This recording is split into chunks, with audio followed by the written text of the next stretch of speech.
Aray! Aray nako! Anong nangyari ngayon sa merkado? So, mga ka-offloader, mga ka-doodles, mga ka-earthlings, mga ka-OFW dyan. Kumustamos mi amigos, mi amigas? Dito naman tayo ngayon. Ngayon ay March 23, 2026, ano? So, sumakit yung paa ko. Kasi bagsakan yung duguan yung merkado ngayon. Ayoko na. Bagsak ng mga bangko. Lahat ng sektor, bagsak, pula, dugo. Ayoko na. Yan ang palaging marinig natin sa mga baguhan sa pag-invest sa stock eh. Kahit ako nung nag-start ako 3 years ago, mga 2023 yata yun, or 22, gano'n. Nawalan din ako gana dito eh. Kasi bagsakan nga ang presyo eh. So, pero mali pala yun yung desisyon na nagawa noon. So, bakit anong dahilan na bumagsak, di ba? May dahilan eh. Kasi tingnan mo naman, yung crudo nasa na ngayon? Nasa 109 na siya. Mag 110 na yan. Ang pinakamataas na inabot nung nakaraang linggo is 113. Ngayon nasa 109 na. Baka abutin pa tayo dito sa 130. Ito yung dahilan sa mga conflict. Noong panahon ng yung tawag noon, Russian-Ukraine love story. Dito yun eh. Yan pinakamataas nasa 129. Baka balikan natin itong presyo na yan. Pero kung nakita mo naman, mga ilang buwan lang, ay bumaba na yung presyo. So, ibig sabihin yan, itong na to, baka lang to. Baka ganyan, balikan niya yan dyan, tapos ganyan. Pag matapos na yung gulo, babagsak na naman yan siya, So, pag bumagsak yung presyo ng crudo, kasi yung crudo naman kasi yun yung driver ng ekonomiya, lahat ng ekonomiya ng bansa eh. Kasi, mga pabrika o mga gumagamit ng langis. Kahit na yung yung kuryente mo sa Pilipinas. So, ito yung dahilan yan. Dahil sa yan. Ang dahilan. So, pag ganitong sitwasyon, ano bang dapat natin gawin? Wala. So ikaw din, hindi natin kontrolado yung So ikaw din ikaw din na OFW ngayon, siguro nakangiti ka ngayon, ganun yung mo eh. Kasi ang palitan ng piso nasa 60 na Nasa 60 na.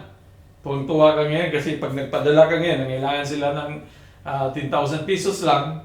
So baka ang padala mo lang is 500 real lang So tuwang-tuwa ka kasi mataas ang palitan. Ang problema diyan, yung bilihin sa Pinas, yung pinabadala mong 10,000 ngayon, noong wala pang conflict, noong January, okay pa yung 10,000 mo.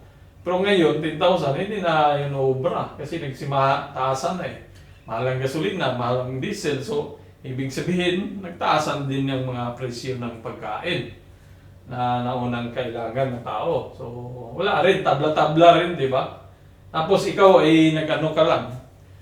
Tuwing linggo, tuwing sahod, tuwing linggo naman, tuwing buwanan, katapusan ng buwan, tuwing sahod mo, nag-iipon ka lang sa bangko. Kasi yun ang mo yun naman talaga ang common pag ikaw isang OFW.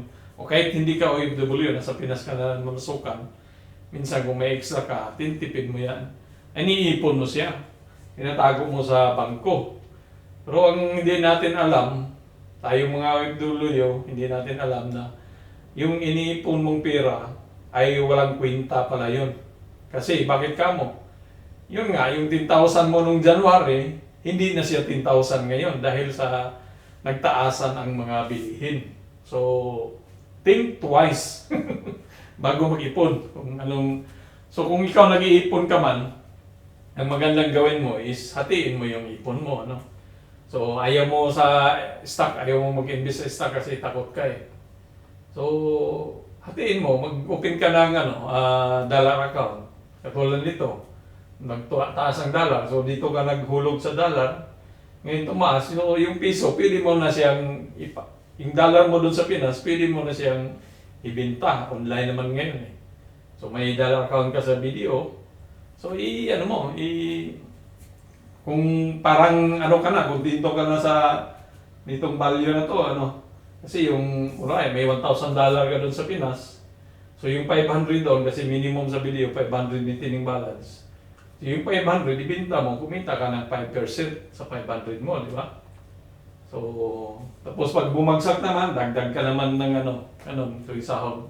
Ganito na lang kung ayaw mo sa kasi bagsak nga yung mga bangko. Tingnan mo yung mga bangko na nagsibagsakan. Yan sa video, nasa na ngayon? Nasa 115. Nabili natin si video, nasa 137. So, talo na tayo. Ayoko na. Talo na tayo ng 15%, di ba? Pero hindi tayo susuko diyan kasi natuto na ako dito sa nung panahon kasi ako, dati si video, tinitrade ko to si video nung bago ako nag-umpisa eh. Nung baguhan pala ako. Noong taong yata yun, 23, dito banda. 23, dito yan. Yung may conflict din. Ito yung may 22, may conflict sa Iran war eh. Dito lang si video naglaro-laro eh. Yan lang siya eh. So nawalan akong gana na kasi sabi ko wala namang kinikita to. Sabi nila kumikita eh.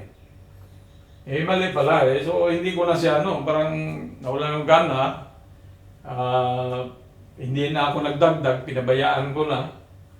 Pero nung binalikan ko, umangat siya. Pero maliit lang yung kasi maliit lang yung hinulog ko eh. So umangat siya dito eh. Ito, tapos ngayon nandito na. Nasa taas, bumagsak lang ulit. So so dapat pala, yung ganitong mga ganyan senaryo na nagbagsakan, ito yung magandang bumili ka ulit. So kung takot ka mag-ipon ngayon sa mga takot ka mag-invest sa tawag nito, mga stocks. Bakit nagtitipid ka o nag-ipon ka sa BDO mismo? Nag-ipon ka sa Metrobank, bagsak ni Metrobank. Bakit nag-ipon ka sa BPI?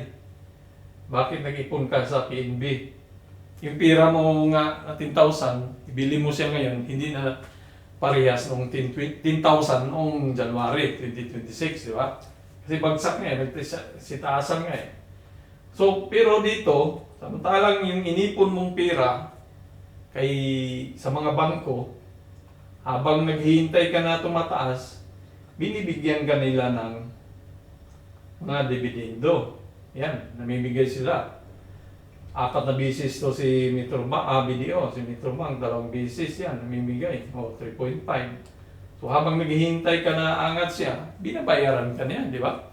So, kumikita pa rin yung pera mo, hindi siya nag-devalue yung pera mo. Although na bumagsak na yung presyo ng pero babalik din naman yan eh, kasi lahat naman ng may crisis natatapos din eh. Dito, tingnan mo yung dito yung panahon ng Iraq yung sa Ukraine dito. Umangat naman sila eh. Dito yung COVID time, dito. Anong COVID time, umangat naman, di ba? So, hindi pwedeng, ito video dito, COVID time, umangat din. So, ibig sabihin, hindi siya pwedeng hindi aangat ulit yung mga presyo ng mga stocks, So, walang problema kung dito ka lang bili, dito ako nakabili. Magkano porsyento na yung tinalo ko. Pero hindi yan talo na drawing lang niya na talo, papel lang. Kasi hindi ko siya bininta eh. Hinayaan ko lang siya doon na hinintay ko na tataas. So hindi ko siya bininta. So ibig sabihin, yung pera ko nandyan pa rin yan hanggat hindi siya angat na hindi tayo kikita, hindi natin ibinta, So parehas lang din yan sa nag-savings ka eh. Nag-ipon ka sa bangko. Hindi mo siya ginalaw, inipon mo lang siya doon. Walang kinikita. Okay lang nga sa'yo eh. Paano pa dito pa na habang naghihintay nga tataas, binibigyan ka na nila ng dividendo, namimigay sila ng pira. So, saan ka pa? So ikaw, kung ikaw ay isang OFW na tuwang-tuwa na tumaas ang ano, mali yan, maling konsepto yan na matutuwa ka. Dapat hindi tayo matuwa pag tumaas yung palitan. Kasi apektado din yung mga nandoon sa Pinas. Yung pamilya mo, yung pinapadalhan mo buwan-buwan doon, apektado din yun. Imposibleng hindi magrereklamo yun na, uy, bakit 10,000 lang? Mahal ng krudo ngayon. Yung sasakyan natin na ang kuryente ngayon, mahal na. Bakit 10,000 lang ito? Bigla mo, gawin mo 15,000. Kumita ka ba? Hindi, di ba? Lugi ka pa rin eh. Yan ang kasi yun talaga pag baguhan ka dito sa sa stock. Pero pag nasanay ka na lang yan, babalik din yan, naangat din yan. Parang ganun lang. So, ang ginagawa ko dito, pag ganyan, tuwing sahod, bili naman ako ng dagdag ko naman para yung presyo ko, pag binili ko, didikit diyan, or diyan, ganun. So, ganun lang yun siya. Yung laro dito sa Philippine stock, kung ano yung dapat mong gawin. Pag ganitong mga bagsakan. Kasi, hindi talaga natin kontrolado ang dahil sa mga pangyayari, hindi mo kontrolado yan. Kahit sinong magaling mag-technical analysis dyan, hindi ubra yun ang galing niya kasi mayroong mga catalyst na nangyayari na nagda-drop yung catalyst yan na negative na catalyst. Yun yung nag-drive ng presyo na bumagsak, So, pero kung nag-invest ka dito sa stock,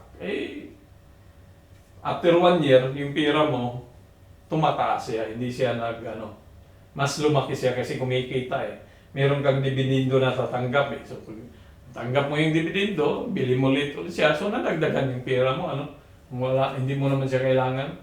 So, meron tayong mga videos dito na, dividend stocks, maganda, meron pa dyan. So, panoorin nyo lang yung mga videos natin na, So, kaya ang payo ko sa baguhan, kung nag-umpisa ka pa lang, huwag kang mawala ng pag-asa na mag-invest sa stock. Tuloy-tuloy mo pa rin. Tuwing sahod mo, maglaan ka pa rin bili. Mag-savings ka, savings ka 5,000. 5,000 naman yung pabili mo ng stock. So, ganun lang yun Simple. Dapat yung pera natin ngayon lang ako natuto din Nung mga medyo bata-bata pa, mga 40s pa, wala akong pakialam din pag puro lang enjoy. Ngayon na na tayo, panahon na mag-retire, kailangan natin maghanda Kasi ako, katulad ko, 55 na ako dito ngayon. So, 5 years na lang ako pwedeng magtrabaho dito sa Qatar. So, after pag 60 ka na, minsan inaayawan ka na ng mga companies. Kasi nasa batas na yan Na pag 60s or more than 60s, wala na, uwi ka na, ganun. So, kaya habang medyo pili pang magtrabaho, may lakas pa, konti. Magtira pa rin tayo ng pang Pinas na lakas. Mahirap na wala na. So, kailangan natin matuto tayo mag-invest. Madali lang naman ang Kasi dito sa Philippine stock naman long term to siya. 1 year, ganun, 6 months, 1 year. Lang limutan mo ngayon, buwan-buwan mo lang, hulog-hulugan. Tingnan mo yan, i-try mo, kikita ka rin yan. Babalikan din yung mga presyo malaki. So yan lang po mga ka-OFW, huwag matuwa na tumaas ang presyo ng palitan ng dolyares. Yan, huwag matuwa niyan kasi tingnan mo rin yung gasolina, krudo, tumaas din, lumipad din. Although bagsak yung pero may binabayaran naman tayo So si MBT, ngayong 26 may matanggap na tayo na dividendo. So yung matanggap natin na dividendo kay Metrobank, ibili na naman natin sa kanya para yung presyo natin dito, bababa siya dito tayo. Dagdag presyo. Yan lang po. Adios mi amigos, mi amigas, apps. Huwag kalimutan, ija-ija aho-aho tajo sa pagbili at sa pagbinta nito. Wala po akong hinihingi sa inyo na pera. Ang hinihingi ko lang ay mag-subscribe kayo sa ating channel para lumago naman tayo. Kaya maraming salamat kung natapos mo to. Adios mi amigos, mi amigas, babus.